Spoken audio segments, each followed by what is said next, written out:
ലഹരി വലയിൽ മലയാള സിനിമ കുരുങ്ങിക്കിടക്കുന്നുണ്ടോ? ഇനിയും വരാനുള്ളത് പ്രമുഖരുടെയൊക്കെ പേരുകളാണോ? എന്താണ് സിനിമാ സംഘടനകൾ കൃത്യമായി ചെയ്യുന്നത്? ഇടപെടുന്നുണ്ടോ? അങ്ങനെ ഒരുപാട് ചോദ്യങ്ങളൊക്കെ ഉയരുന്ന സമയത്ത് കൂടിയാണ് പ്രമുഖ സംവിധായകനും ഫെഫ്ക പ്രസിഡന്റുമായ ശ്രീ സിബി മലയിൽ ക്യുവേറ്റിനൊപ്പം ചേരുന്നത്. നമസ്കാരം സർ. നമസ്കാരം. വലിയ പ്രമാദമായിട്ടുള്ള പേരുകൾ തന്നെ പുറത്ത് വന്നുകൊണ്ടുള്ള അറസ്റ്റുകളിലേക്ക് കടക്കുക, ആ തരത്തിലുള്ള പ്രതികരണങ്ങളൊക്കെ വരിക.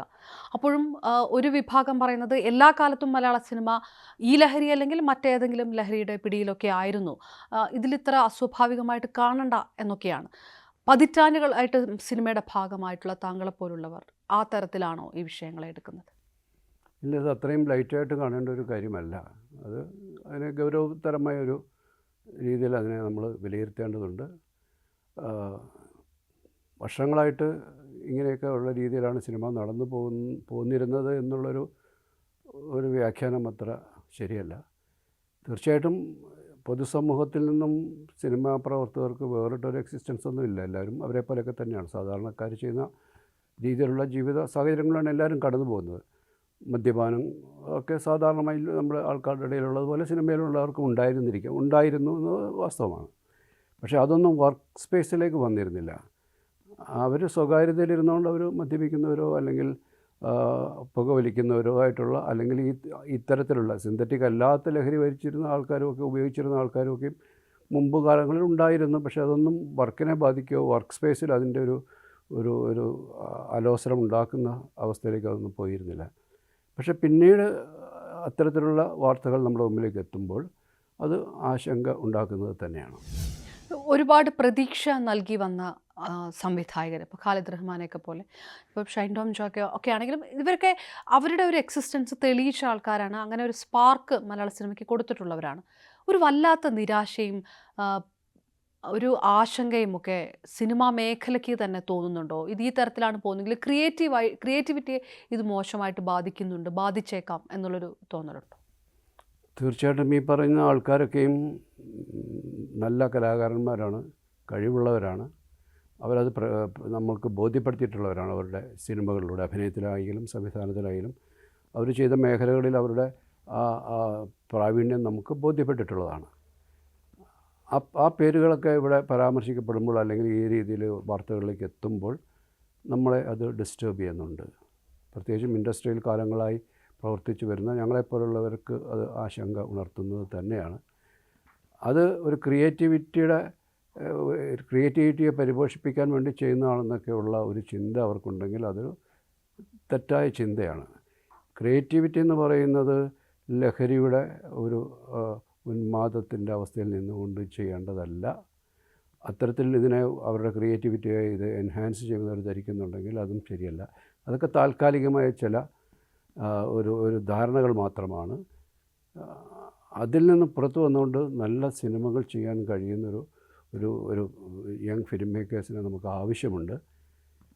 ഫിലിം മേക്കേഴ്സ് എന്ന് പറയുന്നത് സമൂഹത്തോട് ഉത്തരവാദിത്തമുള്ളവർ തന്നെയാണ്. കാരണം അത് ഒരുപാട് പേരെ വലിയ രീതിയിൽ സ്വാധീനിക്കുകയും ആകർഷിക്കുകയും പ്രത്യേകിച്ചും യുവതലമുറയെ വലിയ രീതിയിൽ സ്വാധീനിക്കുന്ന അവരുടെ ചിന്താധാരകളെ, അവരുടെ കാഴ്ചപ്പാടുകളെയൊക്കെ നല്ല രീതിയിൽ സ്വാധീനിക്കുന്ന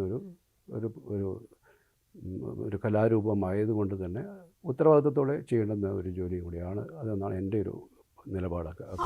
ആ വരിയിലാണ്, അതായത് ഈ സ്വാധീനിക്കുന്നവർ, പുതിയ തലമുറയെ സ്വാധീനിക്കാൻ കഴിവുള്ളവർ, സിനിമയിൽ ഓടിക്കൊണ്ടിരിക്കുന്ന സൂപ്പർ ഹിറ്റ് സിനിമയുടെ സംവിധായകൻ സ്വാഭാവികമായിട്ടും, ഞാനൊരു എക്സാമ്പിളായിട്ട് പറഞ്ഞാണ്, എ ഓർ ബി ആ തരത്തിൽ സ്വാധീനിക്കുമ്പോൾ അത്തരം വാർത്തകൾക്കും ആ തരത്തിലുള്ള ഒരു ഹൈലൈറ്റും ഒക്കെ കിട്ടും. ഈ ചെറിയ അളവിലൊക്കെ കഞ്ചാവ് പിടിക്കുന്നു, ലഹരി വസ്തുക്കൾ പിടിക്കുന്നു, ഇത്രയ്ക്കും പറയേണ്ട ആവശ്യമുണ്ടോ? ഇതൊക്കെ മറ്റ് ചില അജണ്ടകളുടെ ഭാഗമാണ് എന്ന് പറഞ്ഞതിനെ വേറൊരു വഴിക്ക് തിരിച്ചുവിടാനുള്ള ഒരു കാര്യമുണ്ട്. അങ്ങനെ തോന്നുന്നുണ്ടോ? ഇല്ല, ഈ പറയുന്ന ഒരു ലഹരിയുടെ ഉപയോഗം നമ്മുടെ പൊതുസമൂഹത്തിൽ തന്നെ വലിയ രീതിയിലുണ്ട് എന്നുള്ള യാഥാർത്ഥ്യം നമുക്ക് അതിന് നേരെ കണ്ണടയ്ക്കാൻ കഴിയില്ല. കാരണം നമ്മുടെ പുതിയ തലമുറയിലെ ചെറുപ്പക്കാരുടെ ഇടയിൽ പ്രത്യേകിച്ചും ഈ അടുത്ത കാലത്തായിട്ട് ഇത്തരത്തിൽ ഈ നമ്മൾ പറയുന്ന പോലെ കഞ്ചാവ് പോലെയുള്ളതിനേക്കാളും വലിയ അപകടകരമായ സിന്തറ്റിക് ലഹരിയുടെ വ്യാപനം ഉണ്ടെന്ന് നമുക്കറിയാം. അത് സിനിമയിൽ മാത്രമല്ല, നമ്മുടെ പൊതുസമൂഹത്തിലുണ്ട്. മുമ്പ് നമ്മൾ ഏറ്റവും നമ്മളെ ഭയപ്പെടുത്തിയിരുന്ന ഇങ്ങനത്തെ ഒരു സംഭവം ഉണ്ടായിരുന്നത് പഞ്ചാബിലാണ്. പഞ്ചാബ് എന്ന് പറയുന്ന സംസ്ഥാനത്തിൻ്റെ മൊത്തത്തിലുള്ള അവരുടെ ഒരു അന്തരീക്ഷത്തെ തകർത്ത് കളഞ്ഞതാണ് ഈ അമിതമായ ലഹരിയുടെ ഉപയോഗവും ക്രയവിക്രയവും എല്ലാം പഞ്ചാബ് എന്ന് പറയുന്ന ഒരു സംസ്ഥാനത്തിന് വലിയ രീതിയിൽ ബാധിക്കപ്പെട്ടതാണ്. സമാനമായ ഒരു കാര്യം ഇവിടെയും ആയി വരുന്നു. ആ രീതിയിലേക്ക് നമ്മുടെ സംസ്ഥാനം മാറി വരുന്നു എന്നുള്ളതും സിനിമയിൽ മാത്രമല്ല പൊതുസമൂഹത്തിൽ അതുണ്ട് എന്നുള്ളത് വളരെ ആശങ്ക ഉണർത്തുന്ന കാര്യം തന്നെയാണ്. സിനിമയിൽ പ്രവർത്തിക്കുന്നവർ അത്തരത്തിലൊരു ഒരു ചെറിയ രീതിയിലെങ്കിലും ഇത്തരം കാര്യങ്ങളിൽ ഉൾപ്പെടുമ്പോൾ അത് വലിയ വാർത്തയാകുന്നതും സ്വാഭാവികമാണ്. കാരണം സിനിമയുടെ ഒരു സിനിമയിലേക്കുള്ളൊരു പൊതുജന ശ്രദ്ധ അത്രമാത്രം വലുതായതുകൊണ്ട് സിനിമാ പ്രവർത്തകർ ചെയ്യുന്ന ചെറിയ കാര്യങ്ങളെപ്പോലും വലിയ രീതിയിൽ മാധ്യമ ശ്രദ്ധയിലേക്കും പൊതുസമൂഹത്തിലേക്കും എത്തുന്നുണ്ടെന്നത് സ്വാഭാവികം തന്നെയാണ്. അതുകൊണ്ട് തന്നെയാണ് ഞാൻ പറയുന്നത്, വളരെ ശ്രദ്ധയോടുകൂടി നമ്മൾ പൊതുസമൂഹത്തിൻ്റെ മുമ്പിൽ നിൽക്കേണ്ടുന്ന ഒരു ഉത്തരവാദിത്വം അവരുടെ ക്രിയേറ്റിവിറ്റി ആണെങ്കിലും അവരുടെ അവരുടെ ഒരു നിലപാടുകളിലും ആ ഒരു വലിയ ഉത്തരവാദിത്വത്തോടെ തന്നെ അതിനെ സമീപിക്കേണ്ടതുണ്ട് എന്നുള്ളത് പക്ഷത്തിൽ തന്നെയാണ് ഞാൻ നിൽക്കുന്നത്. പൊതുസമൂഹത്തിൽ ഇത് നടക്കുന്നതാണ്, അതിൻ്റെ പരിച്ഛേദമാണ് സിനിമയെന്ന് താങ്കൾ പറഞ്ഞു. അതാണ് പലരും പറയാറുള്ളത്. പക്ഷെ അതിലൊരു വിയോജിപ്പുള്ളത്, ഇപ്പോൾ കഞ്ചാവ് കേസിലോ അല്ലെങ്കിൽ മറ്റ് ലഹരി കേസുകളിലോ സാധാരണ ഏത് വിഭാഗത്തിൽപ്പെട്ട ഒരാൾ പ്രതിയായി കഴിഞ്ഞാലും അയാൾക്ക് പിന്നെ സമൂഹത്തിൽ ആ പഴയ നിലയും വിലയും കിട്ടില്ല, അല്ലെങ്കിൽ അയാൾ ബഹിഷ്കരിക്കപ്പെടും. അത് രാഷ്ട്രീയത്തിലാണെങ്കിലും ഒക്കെ നമുക്ക് അത്തരം കേസുകളൊക്കെ അറിയാം. പക്ഷെ സിനിമയിൽ മാത്രം സംഭവിക്കുന്നത് അതല്ല, മിനിമം മലയാള സിനിമയിലെങ്കിലും സംഭവിക്കുന്നത് അതല്ല. ഇത്തരം കേസുകൾ വരുന്നവരെയൊന്നും സിനിമാ മേഖലയിലുള്ള ആരും മാറ്റി നിർത്തുന്നില്ല. അവർക്ക് കൂടുതൽ സിനിമകൾ കിട്ടുന്നു, കൂടുതൽ ഫോളോവേഴ്സ് വരുന്നു, അവരുടെ നേട്ടങ്ങൾ വലിയ തരത്തിൽ ആഘോഷിക്കപ്പെടുന്നു. ഈ ആഘോഷിക്കപ്പെടുന്നു എന്ന് പറയുമ്പോൾ അതിൽ സൂപ്പർ താരങ്ങളൊക്കെ ഇവരെ കൊട്ടിഘോഷിക്കുകയും അവരുടെ പോസ്റ്ററുകൾ ഷെയർ ചെയ്യുകയും ഒക്കെ ചെയ്യുന്നതിലുണ്ട്. അതായത് മേഖല ഇവരെ ഒറ്റപ്പെടുത്തുന്നില്ല, മേഖല ഇവരെ പരിപോഷിക്കുകയും പ്രോത്സാഹിപ്പിക്കുകയാണ്. അങ്ങനെയല്ല പൊതുസമൂഹത്തിൽ നടക്കുന്നത്. സിനിമയ്ക്ക് മാത്രം എന്താണ് വ്യത്യാസം? അങ്ങനെയല്ലല്ലോ. അതിൽ കുറച്ച് യാഥാർത്ഥ്യം ഇല്ലായ്മയുണ്ട്. കാരണം ഇത്തരത്തിലുള്ള സംഭവങ്ങൾ ഉണ്ടാകുമ്പോൾ ഫെഫ്ക എന്ന നിലയിൽ ഞാൻ ഫെഫ്കയുടെ ഭാഗത്തു നിന്ന് സംസാരിക്കുകയാണെങ്കിൽ നമ്മളുടെ അംഗങ്ങളുടെ ഭാഗത്തു നിന്ന് ഇത്തരത്തിലുള്ള ഒരു വീഴ്ചകൾ ഉണ്ടാകുമ്പോൾ വീഴ്ചകളുണ്ടാകുക എന്ന് പറയുന്നത് അത് ഒരു നിയമത്തിൻ്റെ മുമ്പിലേക്ക് അവർ എത്തപ്പെടുകയും ആ രീതിയിൽ ഒരു അറസ്റ്റോ നടപടികളോ അവർക്കെതിരെ ഉണ്ടാകുമ്പോൾ ഫെഫ്ക ഉടൻ തന്നെ നിലപാടുകൾ എടുത്തിട്ടുണ്ട്. ഒരു മേക്കപ്പ് മാൻ ഈ രീതിയിൽ മയക്കുമരുന്നുമായിട്ട് പിടിക്കപ്പെട്ട അവസ്ഥയിൽ ആ അറസ്റ്റ് ഉണ്ടായി 1 മണിക്കൂറിനകം നമ്മൾ അയാളെ സംഘടനയിൽ നിന്നും സസ്പെൻഡ് ചെയ്തു. അതുമാത്രമാണ് പ്രാഥമിക ഘട്ടത്തിൽ നമുക്ക് ചെയ്യാൻ കഴിയുന്നത്. അതിൻ്റെ തുടർന്നുള്ള അയാളുടെ നിരപരാധിത്വം തെളിയിക്കപ്പെടുന്നത് വരെയും ഉള്ള ഒരു നടപടിയാണ്. അതിനുശേഷം നിരപരാധിത്വം തെളിയിക്കപ്പെട്ടാൽ അതിൽ നമ്മൾ നിലപാടുകൾ മാറ്റേണ്ടി വരും. അല്ലെങ്കിൽ അയാൾ കുറ്റക്കാരനാണ് തെളിഞ്ഞാൽ ആ രീതിയിലുള്ള അടുത്ത നടപടികളിലേക്ക് നമുക്ക് പോകേണ്ടി വരും. ഈ 2 സംവിധായകരുടെ കാര്യത്തിലും അങ്ങനെ തന്നെയാണ് നമ്മൾ എടുത്തത്. നേരം വെളുത്ത് ഒരു 7 മണി 8 മണിയാകുമ്പോഴാണ് നമ്മളൊക്കെ വാർത്ത അറിയുന്നത്. ഉച്ചയ്ക്ക് മുമ്പായിട്ട് ആ നടപടി എടുത്തു. കാരണം ഒരു വ്യക്തിക്ക് സംഘടനയുടെ തലപ്പത്തിരിക്കുന്ന ഒരാൾക്ക് മാത്രം എടുക്കാവുന്നൊരു തീരുമാനമല്ല അത്. അതൊരു ഭരണ സമിതിയിലുള്ള എല്ലാവരുമായിട്ട് കൂടി ആലോചിച്ച ശേഷം എടുക്കേണ്ട തീരുമാനങ്ങളാണ്. ഇതൊരു ഞായറാഴ്ചയാണ് സംഭവിച്ചത്. അതുകൊണ്ടുണ്ടായ കാലതാമസമാണ്. അതായത് ഒരു 6 മണിക്കൂറിനുള്ളിൽ നമ്മൾ അതിൻ്റെ നടപടി എടുത്തു കഴിഞ്ഞു. പക്ഷേ അതുകൊണ്ട് അത് അവസാനിക്കുന്നുവെന്നോ അതുകൊണ്ട് ആ എടുത്ത നടപടി ശാശ്വതമാണോ എന്ന് പറയാൻ കഴിയില്ല. കാരണം അത് പ്രൂവ് ചെയ്യപ്പെടേണ്ടതാണ്. ഒരു അറസ്റ്റ് സംഭവിച്ചു. ആ അറസ്റ്റ് സംഭവിച്ചത് കൊണ്ട് മാത്രം നമ്മൾ ഇമ്മീഡിയറ്റായിട്ടൊരു നടപടിയിലേക്ക് പോയതാണ്. ഇനി അവരുടെ നിരപരാധിത്വം തെളിയിക്കപ്പെടുകയോ അല്ലെങ്കിൽ അവരുടെ അപരാധിത്വം തെളിയിക്കപ്പെടുകയോ ചെയ്യുന്നൊരു ഘട്ടത്തിൽ അതിനനുസൃതമായ നടപടികളിലേക്ക് പോകും. അപ്പം നമ്മൾ അതിനെ ചെറുതായി ഒരിക്കലും കണ്ടിട്ടില്ല, ഫെഫ്ക കണ്ടിട്ടില്ല എന്നുള്ളതാണ്. ഷൈൻ ടോം ചാക്കോ എന്ന് പറയുന്ന ആക്ടർ അമ്മയുടെ അംഗമാണ്. അയാൾക്കെതിരെ നടപടി സ്വീകരിക്കാനും തീരുമാനങ്ങൾ എടുക്കാനുള്ള ഉത്തരവാദിത്വം ആ സംഘടനയ്ക്കുണ്ട്. അവരതിനൊരു സമിതിയെ തീരുമാനിക്കുകയും അവർ ആ രീതിയിലുള്ള അവരുടെ നടപടിക്രമങ്ങളായിട്ട് മുന്നോട്ട് പോവുകയും ചെയ്യുന്നുണ്ടെന്നാണ് ഞാൻ മനസ്സിലാക്കുന്നത്. അപ്പം പൊതുസമൂഹമോ അല്ലെങ്കിൽ ഏതെങ്കിലും വ്യക്തികളോ താരസംഘടന ഇപ്പോൾ ഫെഫ്കയുടെ നിലപാട് മനസ്സിലായി. ഇപ്പോൾ അങ്ങനെ ഒരു ടെക്നീഷ്യനാണ് പിടിക്കപ്പെടുന്നതെങ്കിൽ ഫെഫ്ക എടുക്കുന്ന നിലപാട് അത് അംഗീകരിക്കാം. പക്ഷേ ആദ്യ നിലപാട് താരസംഘടന എടുക്കുന്നുണ്ട്, അല്ലെങ്കിൽ വളരെ ബോൾഡായിട്ടാണ് എടുക്കുന്നത്, അല്ലെങ്കിൽ ഒരു റെക്ടിഫിക്കേഷനുള്ളൊരു ചാൻസ് കൊടുക്കുകയോ അത് നിർദ്ദേശിക്കുകയോ ചെയ്യുന്നുണ്ടെന്ന് പൊതുസമൂഹത്തിന് തോന്നുന്നില്ലല്ലോ. അതെ, അതിൻ്റെ ഉത്തരം പറയേണ്ടതിൻ്റെ ബാധ്യത അവർക്ക് തന്നെയാണ്. ആ സംഘടന ഇപ്പോൾ ഒരു അഡ്ഹോക് കമ്മിറ്റിയായിട്ട് പ്രവർത്തിച്ചുകൊണ്ടിരിക്കുകയാണ്. അതുകൊണ്ട് തന്നെ ഈ ഒരു വിഷയത്തിന്മേൽ, ഈ അടുത്ത കാലത്തുണ്ടായ ഷൈൻ ടോം ചാക്കോയുടെ വിഷയത്തിന്മേൽ അവരൊരു 3 അംഗങ്ങൾ, 2 വനിതകൾ ഉൾപ്പെടെയുള്ള 3 പേര് ഒരു സമിതി രൂപീകരിച്ചിട്ട് അവർക്കാണ് ആ വിഷയത്തിന്മേലുള്ള ഒരു അന്വേഷണത്തിൻ്റെയോ അല്ലെങ്കിൽ നടപടികളുടെയോ പോകേണ്ടതിൻ്റെ ആയിട്ടുള്ള ഉത്തരവാദിത്വം ഏൽപ്പിച്ചിരിക്കുന്നത്. അവരത് നടത്തുന്നുണ്ട്, അവർ ഇവരുമായിട്ടൊക്കെ സംസാരിക്കുന്നുണ്ട്. അതിൻ്റെ ഒരു പ്രോസസ്സിലാണ് നടന്നുകൊണ്ടിരിക്കുന്നത്. അത് ആ രീതിയിൽ അവരതിനെ കൈകാര്യം ചെയ്യുന്നു തന്നെയാണ് ഞാൻ വിശ്വസിക്കുന്നത്. ഈ ലഹരി വേട്ട പല ഭാഗത്തും നടക്കും, സംസ്ഥാനത്തിൻ്റെ പല ഭാഗങ്ങളിലൊക്കെ നടക്കുമ്പോൾ ഈ സിനിമയുമായിട്ട് ബന്ധപ്പെട്ട് ഇത്തരം വാർത്തകൾ വരുമ്പോൾ ചാനൽ ചർച്ചകൾ വന്നിരിക്കുന്ന സിനിമയിലെ തന്നെ ഉണ്ടായിരുന്ന പലരും പറയുന്നത് ഇപ്പോഴത്തെ മലയാള സിനിമയുടെ നിർമ്മാണത്തിൽ പോലും ലഹരി മാഫിയയ്ക്ക് ബന്ധമുണ്ട്, ബെനാമിയായിട്ട് പ്രവർത്തിക്കുന്നു എന്നുള്ളതൊക്കെയാണ്. ചില നിർദ്ദേശങ്ങൾ വരുന്നുണ്ട്, അതുകൊണ്ട് ഇതിനപ്പുറത്തേക്ക് മുന്നോട്ട് പോകാൻ കഴിയില്ല. അങ്ങനെ ഒരു കാലത്ത് ബോളിവുഡ് അണ്ടർ വേൾഡിൻ്റെ പിടിയിലായിരുന്നു എന്നൊക്കെ പറയുന്നത് പോലെയുള്ള അത്തരം ഒരു ഒരു ഗ്രിപ്പൊക്കെ ലഹരി മാഫിയയ്ക്കോ മറ്റോ ഉണ്ടോ? അങ്ങനെ നിങ്ങളൊക്കെ കാണുന്നുണ്ടോ? എൻ്റെ ശ്രദ്ധയിലേക്ക് അങ്ങനെ ഒരു കാര്യം വന്നിട്ടില്ല. ഒരുപാട് കാര്യങ്ങൾ ഇതിനെ പർവ്വതീകരിച്ച് പറയപ്പെടുന്നൊരു സാഹചര്യമുണ്ട്. പ്രത്യേകിച്ചും നേരത്തെ ഞാൻ സൂചിപ്പിച്ചതുപോലെ സിനിമാ മേഖലയിലൊരു കാര്യം സംഭവിക്കുമ്പോൾ അതിന് വല്ലാത്തൊരു മാനത്തിലേക്ക് അതിനെ കൊണ്ടുപോകുന്നൊരു സാഹചര്യമുണ്ട്. അത് കാരണം സിനിമയെന്ന് പറയുന്ന അത്രമാത്രം പൊതുജന ശ്രദ്ധയിൽ നിൽക്കുന്ന ഒരു കലാരംഗം എന്ന നിലയിൽ അവിടെ എന്ത് സംഭവിച്ചാലും അതിന് പതിവിൽ കൂടുതലായിട്ടുള്ളൊരു ഡയമെൻഷനിലേക്ക് അത് പോകാറുണ്ട്. ഈ പറയുന്ന ഒരു ലഹരി മാഫിയയുടെ കാര്യങ്ങളെക്കുറിച്ചൊന്നും എനിക്ക് നേരിട്ട് ബോധ്യമില്ല. പറഞ്ഞു കേൾക്കുന്ന പൊതു കാര്യങ്ങൾ കേൾക്കുന്ന കൂട്ടത്തിൽ നമ്മൾ കേട്ടിട്ടുണ്ടാകും. പക്ഷേ അതിനൊരു വ്യക്തമായ ഒരു തെളിവോ സൂചനയോ ഒന്നും എൻ്റെ മുമ്പിൽ എത്തിയിട്ടില്ല. ഇപ്പോൾ ഷൈൻ ടോം ചാക്കോയുടെ വിഷയം വരുമ്പോൾ അത് മാധ്യമങ്ങൾ അത് കവർ ചെയ്യുന്നു. അത് ഒരുപക്ഷെ സിനിമ ആയതുകൊണ്ടാകാം, എങ്കിലും വിൻസി അലോഷ്യസ് ഈ വിഷയം പറയുമ്പോൾ അതിനൊപ്പം നിൽക്കുക എന്നുള്ളൊരു പ്രതിബദ്ധത മാധ്യമങ്ങളടക്കം കാണിക്കുന്നു, ആ തരത്തിൽ ചർച്ച ചെയ്യപ്പെടുന്നു. പക്ഷേ ഇത് വലിയൊരു പരാതിയിലേക്ക് പോകണ്ട, ഇത് ആഭ്യന്തര വിഷയമായിട്ട് പറഞ്ഞു തീർത്താൽ മതി എന്നൊരു ഘട്ടത്തിലേക്ക് അത് പോകുക, ഇങ്ങനൊരു സംഭവമേ ഉണ്ടായിട്ടില്ല എന്ന് ആ സിനിമയുടെ പ്രവർത്തകർ തന്നെ പറയുന്നൊരു സാഹചര്യമൊക്കെ വരിക. അപ്പോൾ ചില വിഷയങ്ങൾ ഉന്നയിക്കപ്പെടുമ്പോൾ ആ വിഷയമായിട്ട് ഒന്നുകിൽ മുന്നോട്ട് പോകണ്ട എന്ന് തീരുമാനിക്കുന്നു, അല്ലെങ്കിൽ മറ്റെന്തോ സമ്മർദ്ദം കൊണ്ട് പോകാൻ അവർക്ക് തന്നെ കഴിയുന്നില്ല. അങ്ങനെ സിനിമാ മേഖല ആരെയൊക്കെയോ പേടിക്കുന്നുണ്ട്, അങ്ങനെയാണോ? എനിക്ക് തോന്നുന്നില്ല. ഈ പർട്ടിക്കുലർ സിനിമയുടെ കാര്യത്തിൽ അതിൻ്റെ സംവിധായകനും നിർമ്മാതാവും മാധ്യമങ്ങളുടെ മുമ്പിൽ വന്ന് പറഞ്ഞ കാര്യങ്ങൾ മാത്രമേ എൻ്റെ മുമ്പിലുള്ളൂ.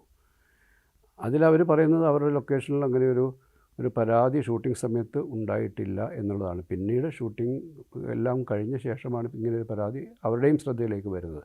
അപ്പോൾ അന്ന് അവരുടെ ICCയുടെ മുമ്പിൽ അത് ഒരു പരാതിയായി എത്തിയില്ല എന്നുള്ളതാണ് അവരന്ന് പത്രസമ്മേളനത്തിൽ പറഞ്ഞതായിട്ട് ഞാൻ കേട്ടത്. അതുകൊണ്ട് തന്നെ ആ ടീമിന് അതിനെക്കുറിച്ച് കൃത്യമായൊരു ധാരണ ഉണ്ടായിരുന്നില്ല. ഇവരുടെ വെളിപ്പെടുത്തലിനെ തുടർന്നാണ് അവർ മനസ്സിലാക്കിയതെന്നാണ് അവർ പറഞ്ഞത്. പക്ഷേ വിൻസി അലോഷ്യസിൻ്റെ വിൻസിയുടെ ആ ഒരു വെളിപ്പെടുത്തലിനെ ആരും നിസ്സാരവൽക്കരിച്ചിട്ടില്ല എന്നുള്ളതാണ്. കാരണം പ്രത്യേകിച്ചും ICC അതിന്മേൽ അന്വേഷണം നടത്തി അവരെ ഉത്തരവാദിത്തപ്പെട്ട 2 പക്ഷക്കാരെയും വിളിച്ച് സംസാരിക്കുകയും അവരുടെ മൊഴി രേഖപ്പെടുത്തുകയും അവരുടെ സ്റ്റേറ്റ്മെൻറ്റുകളുടെ അടിസ്ഥാനത്തിൽ ഒരു റെക്കമെൻഡേഷൻ പ്രൊഡ്യൂസറുടെ കൊടുക്കുകയും പ്രൊഡ്യൂസറാണ് പിന്നീട് അതിൻ്റെ മേൽഘടകത്തിലേക്ക്, അത് പ്രൊഡ്യൂസർ അസോസിയേഷനിലേക്ക് അതിനെ കൊണ്ടുപോവുകയൊക്കെ ചെയ്യേണ്ടത്. ആ പ്രോസസ്സ് നടന്നുകൊണ്ടിരിക്കുകയാണ്. ഈ സെറ്റുകളിൽ പരിശോധന വേണമെന്ന് FK അടക്കം ആവശ്യപ്പെടുന്നുണ്ട്. പക്ഷേ ഈ ഷാഡോ പോലീസിങ് ഉണ്ടാകണം എന്നൊക്കെ പറയുന്നു. പക്ഷേ ഇപ്പോഴും ഇത്രയും വിഷയമുണ്ടായിട്ടും അങ്ങനെ കൃത്യമായിട്ട് പരിശോധന നടക്കുന്നില്ല എന്ന് സിനിമാ രംഗത്തുള്ളവർ തന്നെ പറയുന്നു. അത് എന്തുകൊണ്ടാണ് ഈ പരിശോധന ഫുൾ ഫ്ലെഡ്ജായിട്ട് നടക്കാത്തത്, അല്ലെങ്കിൽ നടക്കുന്നുണ്ട് എന്നാണോ FK കരുതുന്നത്? അറിയില്ല. ഷാഡോ പോലീസിങ് ഉണ്ടാകുന്നത് നമുക്കറിയാൻ പറ്റില്ല. ആ രഹസ്യ സ്വഭാവത്തിലാണല്ലോ അവർ അത്തരത്തിലുള്ളൊരു അല്ല, പരിശോധന എന്തോ സിനിമയിൽ എന്തോ ഒരു വിലക്കുള്ളതുപോലെ അങ്ങനെ കൃത്യമായൊരു പരിശോധന അവിടെ നടക്കുന്നില്ല എന്നുള്ളത് ശരിയാണോ? എൻ്റെ അറിവിൽ ഞങ്ങളുടെ ഒരു നിലപാടിൽ ഈ കഴിഞ്ഞ മാർച്ച് 26-ാം തീയതി FKയുടെ അപ്പർ ബോഡിയുടെ, അതായത് എല്ലാ 21 അംഗ സംഘടനകളുടെയും എക്സിക്യൂട്ടീവ് കമ്മിറ്റി അംഗങ്ങൾ അടങ്ങുന്ന ഏതാണ്ട് 300-ഓളം ഭാരവാഹികളുടെ ഒരു സംയുക്ത സമ്മേളനം എറണാകുളത്ത് നടക്കുകയുണ്ടായി. ആ സമ്മേളനത്തിലേക്ക് നമ്മൾ സംസ്ഥാനത്തിൻ്റെ എക്സൈസ് കമ്മീഷണറെ ക്ഷണിച്ച് അദ്ദേഹം അവിടെ എത്തി. FK ഈ ലഹരിയുടെ വ്യാപനത്തിൽ ഇൻഡസ്ട്രിയിൽ ബാധിച്ചിരിക്കുന്ന ഈ ഒരു വിഷയത്തെ കൈകാര്യം ചെയ്യുന്നതിനെക്കുറിച്ച് ഞങ്ങളെടുത്ത തീരുമാനം, അതായത് എല്ലാ ലൊക്കേഷനുകളിലും ഒരു ജാഗ്രത കമ്മിറ്റി ഉണ്ടാകുക, ആ ലൊക്കേഷനിൽ പ്രവർത്തിക്കുന്ന ഏതെങ്കിലും വിഭാഗത്തിൽപ്പെട്ട ഒരു 7 പേരെ അതിൻ്റെ സംവിധായകനും മറ്റ് ഓരോരോ വിഭാഗത്തിലും പെട്ട പ്രധാനപ്പെട്ട സീനിയറായിട്ടുള്ള ടെക്നീഷ്യന്മാരെ, അഭിനേത്രികളെ എല്ലാവരെയും ഉൾപ്പെടുത്തിക്കൊണ്ടുള്ള ഒരു 7 അംഗ സമിതി രൂപീകരിച്ചുകൊണ്ട് എല്ലാ ലൊക്കേഷനുകളിലും ഇതിനെക്കുറിച്ചുള്ള ജാഗ്രതാപൂർവമായിട്ടുള്ളൊരു നിലപാട് എടുക്കാൻ പറഞ്ഞിട്ടുണ്ട്. അത് ഈ ഏപ്രിൽ മാസം 1-ാം തീയതി തൊട്ട് അത് നിലവിൽ വന്നിട്ടുണ്ട്. ഈ മാർച്ച് 26-ാം തീയതി നമ്മൾ നമ്മുടെ തീരുമാനത്തിൻ്റെ ഒരു രേഖാമൂലമായ ഒരു തീരുമാനം അദ്ദേഹത്തിന് കൈമാറി. ഞാൻ തന്നെയാണ് കൈമാറിയത്. അതുകൊണ്ട് തന്നെ ഫെഫ്ക ആ കാര്യത്തിൽ ജാഗ്രതയോടെ, ആ ജാഗ്രത എന്ന വാക്കിന് അതിന് കൊടുക്കാൻ കാരണം സെറ്റിൽ ഏതെങ്കിലും വിധത്തിൽ രഹസ്യമായിട്ടോ പരസ്യമായിട്ടോ ഇത്തരത്തിലുള്ള ഒരു ലഹരിയുടെ ഇടപാടുകളോ അല്ലെങ്കിൽ ഉപയോഗമോ നടക്കുന്നുണ്ട് എന്ന് ബോധ്യപ്പെടുന്ന നിമിഷത്തിൽ തന്നെ നമുക്ക് നേരിട്ട് എക്സൈസിനെ അറിയിക്കാനുള്ള ഒരു നമ്പറും നമുക്ക് പ്രൊവൈഡ് ചെയ്തിട്ടുണ്ട്. അതിലേക്ക് അറിയിക്കുകയും ചെയ്യും. അപ്പോൾ അത്തരത്തിലുള്ളൊരു ജാഗ്രത ഫെഫ്കയുടെ ഭാഗത്തു നിന്നുണ്ടാകുന്നുണ്ട്. അത് സെറ്റിലുള്ള ആരായാലും, അഭിനേതാവായാലും ഏതെങ്കിലും ടെക്നീഷ്യനായാലും ആരുടെ ഭാഗത്തു നിന്നും അങ്ങനെ ഒരു നിയമം അല്ലെങ്കിൽ അവിടെ അങ്ങനെ അതിൻ്റെ ഒരു സാന്നിധ്യമുണ്ട് എന്ന് ബോധ്യപ്പെട്ടാൽ അത് എക്സൈസ് വിഭാഗത്തിനെ അറിയിക്കാനുള്ള തീരുമാനമുണ്ട്. അത് ജാഗ്രതാപൂർവ്വം പ്രവർത്തിച്ച് തുടങ്ങിയിട്ടുമുണ്ട്. ഞാൻ താങ്കളെയോ അല്ലെങ്കിൽ ഫെഫ്ക പോലെ ഒരു സംഘടനയോ ചെറുതാക്കി കൊണ്ട് പറയുകയല്ല. പക്ഷേ മലയാള സിനിമ ഒരുപാട് മാറിപ്പോയി. ഇത് ഹേമ കമ്മിറ്റിയുടെ ശേഷം ഒക്ടോബറിലും ഇതുപോലെ അന്വേഷണ സംഘങ്ങൾക്ക് വരാൻ പരിശോധന നടത്താമെന്ന് പറഞ്ഞിട്ടും അതെവിടെയും ആയിട്ടില്ല എന്ന് പലരും പറഞ്ഞ് കേട്ടിട്ടുണ്ട്. പഴയ മലയാള സിനിമയല്ല. ഇപ്പോൾ സിനിമ നിർമ്മിക്കുന്നത് പോലും താരങ്ങൾ ആകുന്ന ഒരു സാഹചര്യത്തിൽ ഫെഫ്ക പോലുള്ള സംഘടനകൾക്കൊക്കെ സേ ഉണ്ടോ? എല്ലാം താരങ്ങളും താരസംഘടനകളും മാത്രം തീരുമാനിക്കുന്ന രീതിയിലേക്ക് കാര്യങ്ങൾ പോകുമ്പോൾ ഈ ജാഗ്രത ഫെഫ്ക പാലിക്കണമെന്ന് പറയുന്നത് അതുകൊണ്ട് വല്ല കാര്യവും ഉണ്ടാവും? അല്ല, ഫെഫ്ക എടുക്കേണ്ട നിലപാട് ഫെഫ്ക എടുക്കുന്നുണ്ട് എല്ലാ കാര്യങ്ങളിലും. ഇപ്പോൾ ഹേമ കമ്മിറ്റിയുടെ കാര്യം വന്നപ്പോൾ എല്ലാ മാധ്യമ പ്രവർത്തകരും നമ്മളോട് നിരന്തരമായി ചോദിക്കുന്നൊരു ചോദ്യമുണ്ട്, ഫെഫ്ക എന്താണ് പ്രതികരിക്കാത്തതെന്ന്. മറ്റെല്ലാവരും പ്രതികരിച്ചല്ലോ എന്ന് പറയുന്നുണ്ട്.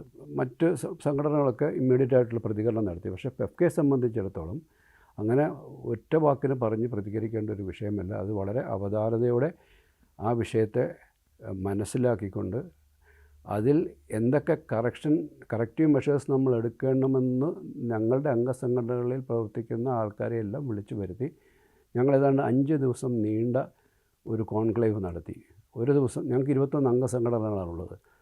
അതിൽ ഓരോ ദിവസവും 4ഓളം സംഘടനകളെ വിളിച്ചു വരുത്തി പ്രസിഡൻ്റ് എന്ന നിലയിൽ ഞാനും ജനറൽ സെക്രട്ടറി ബി ഉണ്ണികൃഷ്ണനും ഞങ്ങളുടെ അപ്പർ ബോഡിയിൽപ്പെട്ട എല്ലാവരും ചേർന്നിട്ട് ഞങ്ങളൊരു വർക്കിംഗ് സെക്രട്ടറി ഉൾപ്പെടെയുള്ള ഞങ്ങളൊരു അപ്പർ ബോഡിയുണ്ട്. ആ അപ്പർ ബോഡി ഒന്നിച്ചിരുന്നിട്ട് ഇവരെ കേൾക്കാനും സെറ്റുകളിൽ സംഭവിക്കുന്ന, ലൊക്കേഷനുകളിൽ സംഭവിക്കുന്ന ഇത്തരത്തിലുള്ള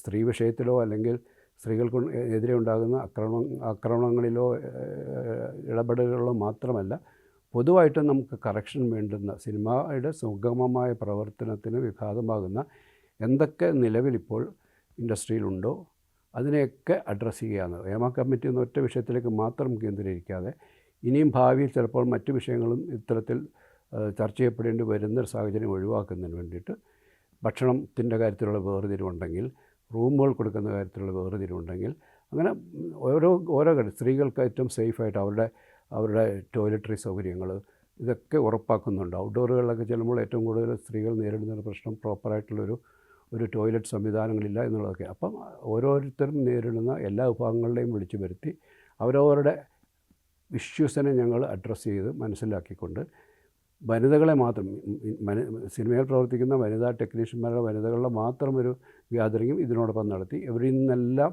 ഫീഡ്ബാക്ക്സ് എടുത്തിട്ടാണ് നമ്മൾ ഒരു ഫെഫ്കയുടെ ഒരു നിലപാടെന്ന നിലയിൽ ഈ കറക്ഷൻ വരുത്തേണ്ട കാര്യങ്ങളെക്കുറിച്ച് നമ്മളൊരു പൊതുവായ ധാരണ ഉണ്ടാക്കി അത് ഗവൺമെൻറ്റിലേക്ക് കൈമാറിയ ശേഷമാണ് നമ്മളുടെ നിലപാട് പറയുന്നത്. ഫെഫ്ക എപ്പോഴും അങ്ങനെ തന്നെയാണ്. അല്ല, ഫെഫ്കയുടെ നിലപാട് താങ്കൾ പറയുന്നു, ഞാനത് അംഗീകരിക്കുന്നു, ഫെഫ്ക ഇത്രയും എഫർട്ട് ഇടുന്നു എന്നുള്ളത്. പക്ഷേ സിനിമാ മേഖലയുടെ ഒരു ഡിസിഷൻ മേക്കിങ്ങിൽ ഇപ്പോൾ എന്ത് പ്രാധാന്യമുണ്ട്, അല്ലെങ്കിൽ എത്ര റോൾ എടുക്കാൻ പറ്റും ഫെഫ്കയ്ക്ക് എന്നുള്ളൊരു ചോദ്യം ഞാൻ ചോദിക്കുന്നത് ഫെഫ്കയുടെ പ്രസിഡന്റിനോട് മാത്രമല്ല. സൂപ്പർ താരങ്ങൾക്ക് പോലും വളരെ പ്രധാനപ്പെട്ട അവരുടെ ഒരു കരിയറിലെ ഒരു നാഴികക്കല്ലൊക്കെ സമ്മാനിച്ച ഒരു മലയാളത്തിൻ്റെ ഒരു പ്രമുഖ സംവിധായകൻ ഇങ്ങനെ ഒരു കോക്കസ് പോലെയായി താരങ്ങളുടെ തീരുമാനം മാത്രം നടന്നാൽ മതി എന്നതിലേക്ക് മലയാള സിനിമ മാറുന്നു എന്ന് കരുതുന്നില്ലേ? എനിക്ക് തോന്നുന്നത് അക്കാര്യത്തിൽ കൂടുതൽ എഫക്റ്റീവായിട്ട് ഇടപെടാൻ കഴിയുന്നത് നിർമ്മാതാക്കൾക്കാണ്. കാരണം ഒരു സിനിമയുടെ മൊത്തമായിട്ടുള്ള ഉത്തരവാദിത്വം അല്ലെങ്കിൽ അതിനൊരു സിനിമയുടെ വിപണനത്തിലും അതിൻ്റെ സാമ്പത്തിക സാഹചര്യങ്ങളിലെല്ലാം ഏറ്റവും കൂടുതൽ ഇൻവെസ്റ്റർ എന്ന നിലയിൽ അതിൻ്റെ ഗുണദോഷങ്ങൾ അനുഭവിക്കുന്ന ലാഭനഷ്ടങ്ങളെല്ലാം വന്നു ചേരുന്ന ഒരാളെന്ന നിലയിൽ നിർമ്മാതാവാണ് അതിൽ ഏറ്റവും ഉത്തരവാദിത്തപ്പെട്ട ആൾ. അതുകൊണ്ട് തന്നെ നിർമ്മാതാക്കളാണ് ഏറ്റവും ക്രിയാത്മകമായിട്ട് ഇടപെടേണ്ടത്. അവർ ആ രീതിയിൽ ഇടപെടാൻ ശ്രമിക്കുന്നുണ്ട്. അത് എഫക്റ്റീവ് ആകുന്നത് എത്രത്തോളം എന്നുള്ള കാര്യത്തിൽ ഇപ്പം അഭിനേതാക്കൾ കൂടെ നിർമ്മാതാക്കളായി വരുന്ന ഘട്ടത്തിൽ അത്തരം ചില പരിമിതികൾ ചിലപ്പോൾ അവിടെ സംഭവിക്കുന്നുണ്ടോ എന്ന് പറയുന്നത് അതൊക്കെ പരിശോധിക്കപ്പെടും. ചെറിയ പരിമിതിയാണോ അത് യഥാർത്ഥത്തിൽ? അല്ല, ഇത് എല്ലാവരും എല്ലാ അഭിനേതാക്കളും നിർമ്മിക്കുന്നില്ല. നിർമ്മിക്കുന്ന അഭിനേതാക്കൾ പോലും ഡയറക്റ്റായിട്ട് ലൊക്കേഷനിൽ ഒരു നിർമ്മാതാവിൻ്റെ റോളിലല്ല നിൽക്കുന്നത്, അയാൾ ആക്ടറായിട്ട് തന്നെയാണ് നിൽക്കുന്നത്. അവർ മറ്റുള്ളവരെ ഉത്തരവാദിത്തങ്ങൾ ഏൽപ്പിച്ചുകൊണ്ട് അത് ചെയ്യുകയാണ്. അപ്പം ആ മേഖലകളിൽ എന്തെങ്കിലും ഒരു കുറവുകൾ സംഭവിക്കുന്നുണ്ടെങ്കിൽ അതിനെ അഡ്രസ്സ് ചെയ്യപ്പെടേണ്ടത് തന്നെയാണ്. അതിൻ്റെ ഉത്തരവാദിത്വം തീർച്ചയായിട്ടും നിർമ്മാതാക്കളാണ്. അതല്ലെങ്കിൽ നിർമ്മാതാക്കളുടെ സംഘടന തന്നെയാണ് അതിനെ അഡ്രസ്സ് ചെയ്യേണ്ടത്. ഞങ്ങളുടെ പരിധിയിൽ നിന്നുകൊണ്ട് ചെയ്യേണ്ട കാര്യങ്ങളെല്ലാം കൃത്യമായിട്ട് ഞങ്ങൾ ആലോചനാപൂർവ്വം തന്നെയാണ് ചെയ്യുന്നത്. ഇപ്പോൾ ഷൈൻ ടോം ചാക്കോയുടെ ഇഷ്യൂ വന്നപ്പോൾ അദ്ദേഹം ആ ഹോട്ടലിൽ നിന്ന് ചാടിപ്പോയതും അദ്ദേഹത്തിൻ്റെ അറസ്റ്റിലേക്ക് കാര്യങ്ങൾ പോയ സമയങ്ങളിലൊക്കെയും നമ്മൾ ഇമ്മീഡിയറ്റായിട്ട് ഓഫാനായിട്ട് പ്രതികരിച്ചില്ല. നമ്മൾ അതിനെക്കുറിച്ച് നമ്മളുടെ ഉള്ളിൽ കൃത്യമായ ഒരു ധാരണ എന്താണ് ഇതിൻ്റെ എല്ലാ വശങ്ങളെയും ചിന്തിച്ചുകൊണ്ട് മനസ്സിലാക്കിക്കൊണ്ട് ഈവൻ ഷൈൻ ടോം ചാക്കോയെയും നമ്മൾ നേരിട്ട് സംസാരിച്ചു. അദ്ദേഹത്തെയും അദ്ദേഹത്തിൻ്റെ മാതാപിതാക്കളെയും ഇരുത്തിയിട്ട് ഈ രീതിയിൽ നമുക്ക് മുന്നോട്ട് അത് അമ്മ എന്ന് പറയുന്ന അദ്ദേഹം അംഗമായ സംഘടനയുടെ അനുവാദത്തോടെ അവരെ അറിയിച്ചുകൊണ്ടാണ്. അവരുടെ അന്വേഷണം നടക്കുന്ന ഘട്ടത്തിൽ തന്നെ ഞങ്ങളുടെ ഒരു അംഗത്തിൻ്റെ ആദ്യമായിട്ട് സിനിമ ചെയ്യുന്ന ഒരു സംവിധായകൻ്റെ കരിയറിനെ ബാധിക്കുന്നൊരു ഇഷ്യൂ ആയതുകൊണ്ട് തന്നെ ഞങ്ങൾക്കുള്ള ആ കൺസേൺ അതാണ്.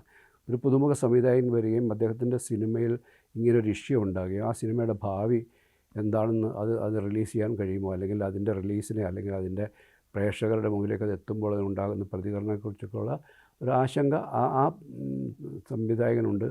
അതാണ് നമ്മുടെ കൺസേൺ. അതുകൊണ്ട് തന്നെ ഇദ്ദേഹത്തെ വിളിച്ചു പറഞ്ഞു ഇങ്ങനെ ഒരു നിലപാടിൽ ഇനി മുന്നോട്ട് പോയാൽ നമുക്ക് അദ്ദേഹമായിട്ട് സഹകരിക്കാൻ ബുദ്ധിമുട്ടുണ്ടെന്ന് അദ്ദേഹത്തെ വിളിച്ച് പറയേണ്ടത് ഞങ്ങളുടെ ഉത്തരവാദിത്തമാണ്. അദ്ദേഹത്തെ വിളിച്ച് പറയുകയും ചെയ്തു.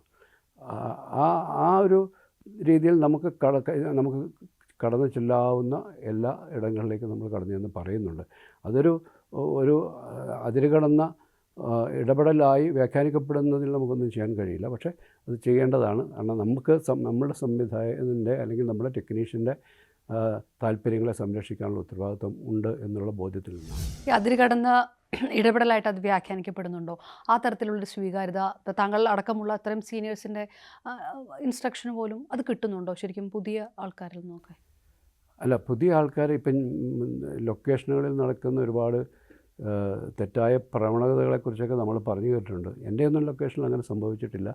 അങ്ങനെ ഒരു സാഹചര്യത്തെ എനിക്ക് അഭിമുഖീകരിക്കേണ്ടി വന്നിട്ടുമില്ല. അത് സ്വാഭാവികമായിട്ടും ചിലപ്പോൾ ഒരു സീനിയർ ഡയറക്ടർ എന്ന നിലയിൽ അത് സംഭവിക്കാത്ത ഈ പുതിയ തലമുറയിലെ ആൾക്കാർ കുറച്ചും കൂടെ അവരുടേതായിട്ടുള്ളൊരു സർക്കിളിൽ നിന്നുകൊണ്ട് അവരുടെ ഒരു ഫ്രണ്ട്ഷിപ്പ് വലയത്തിൽ നിന്നുകൊണ്ടൊക്കെ നിൽക്കുന്ന സിനിമകളാണ്. അപ്പോൾ അവിടെ പരസ്പരം കുറേ കൂടെ സ്വാതന്ത്ര്യത്തോടെ പ്രവർത്തിക്കുന്ന ആൾക്കാരാണ്.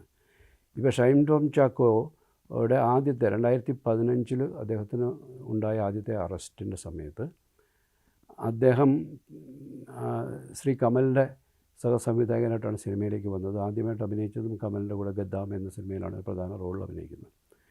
ഇങ്ങനെ ഈ ഒരു ഇഷ്യൂ ഉണ്ടായപ്പോൾ അദ്ദേഹം അറസ്റ്റിലേക്ക് പോയപ്പോൾ ഞാൻ ആ സമയത്തൊരു സിനിമ തുടങ്ങാനായിട്ടുള്ള ഒരു ഘട്ടത്തിലായിരുന്നു. അതിൻ്റെ ഒരു കാസ്റ്റിങ്ങിൻ്റെ ഒരു ഘട്ടത്തിലാണ്. അപ്പോൾ അതറിയാവുന്ന ശ്രീ കമൽ എന്നെ വിളിച്ചു പറഞ്ഞു. കമലുമായിട്ട് വളരെ കുടുംബമായി ഒരു അയൽവാസികളായിരുന്നു.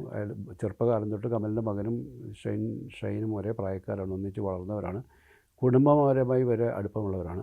അപ്പോൾ അവരുടെ ആ മാതാപിതാക്കളുടെ ഒരു സങ്കടം കണ്ട് അവരുടെ ആ ഒരു ആങ്സൈറ്റി കണ്ടിട്ട് കമൽ എൻ്റെ അടുത്ത് ആവശ്യപ്പെട്ടു, ഈ സമയത്ത് നമുക്ക് ഒരു താങ്ങ് കൊടുക്കേണ്ടതുണ്ട് ഷൈന്, അവനെ തിരിച്ചു കൊണ്ടുവരേണ്ടതുണ്ട്, അവനങ്ങനെ നഷ്ടപ്പെട്ടു പോകേണ്ട ഒരു ചെറുപ്പക്കാരനല്ല എന്നുള്ളത് എന്നെ വിളിച്ച് പറയും. ആ സമയത്ത് ഞാൻ ചെയ്യായിരുന്ന പ്രോജക്റ്റിലേക്ക് ഞാൻ അയാളെ കൊണ്ടുവരികയും ചെയ്തു. ഷൈനെയും അയാളുടെ അച്ഛനെയും വിളിച്ചു വരുത്തി ഞാൻ പറഞ്ഞു, ഇതൊരു തിരിച്ചുവരവാണ്, ഒരു റീബർത്തായിട്ട് നീ കണ്ടുകൊണ്ട് ഈ പ്രോജക്റ്റ് നിന്നെ ഞാൻ ഏൽപ്പിക്കുകയാണ്. കാരണം എനിക്ക് അയാളൊരു മികച്ച നടനാണെന്നുള്ള ബോധ്യമുണ്ട്. എൻ്റെ ക്യാരക്ടറിനുള്ള ഏറ്റവും സ്യൂട്ടബിളായിട്ടുള്ള ആക്ടറാണെന്നും അങ്ങനെയാണ് ഞാൻ സൈഗാൾ പാടുകയാണെന്നാണ് സിനിമയിലേക്ക് അയാളെ കൊണ്ടുവരുന്നത്. അയാൾ ആ സെറ്റിൽ വളരെ നന്നായിട്ട് സഹകരിച്ചുകൊണ്ട് അയാളുടെ ഭാഗത്ത് നിന്ന് എനിക്ക് ഒരു ഡിസ്റ്റർബൻസും ഉണ്ടായില്ല. അയാൾ വളരെ സംഭവിച്ച ഒരാഘാതം അയാൾക്കുണ്ടായിരുന്നു. അതിന് മുമ്പ് അറസ്റ്റും കാര്യങ്ങളൊക്കെ അല്ലാതെ ബാധിച്ചിരുന്നു.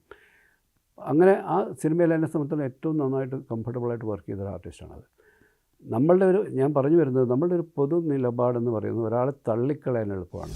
അതിലപ്പുറത്തേക്ക് ഒരു സർക്കിളിൽ വരുമ്പോൾ ഒരുപക്ഷെ ഈ തിരുത്താൻ കഴിയുന്നവരെ പോലും തിരുത്താതെ അവരൊക്കെ വീണ്ടും വീണ്ടും മോശപ്പെട്ട കാര്യങ്ങളിലേക്ക് പോകുന്നു ചില സർക്കിളുകളിൽ പെടുമ്പോൾ.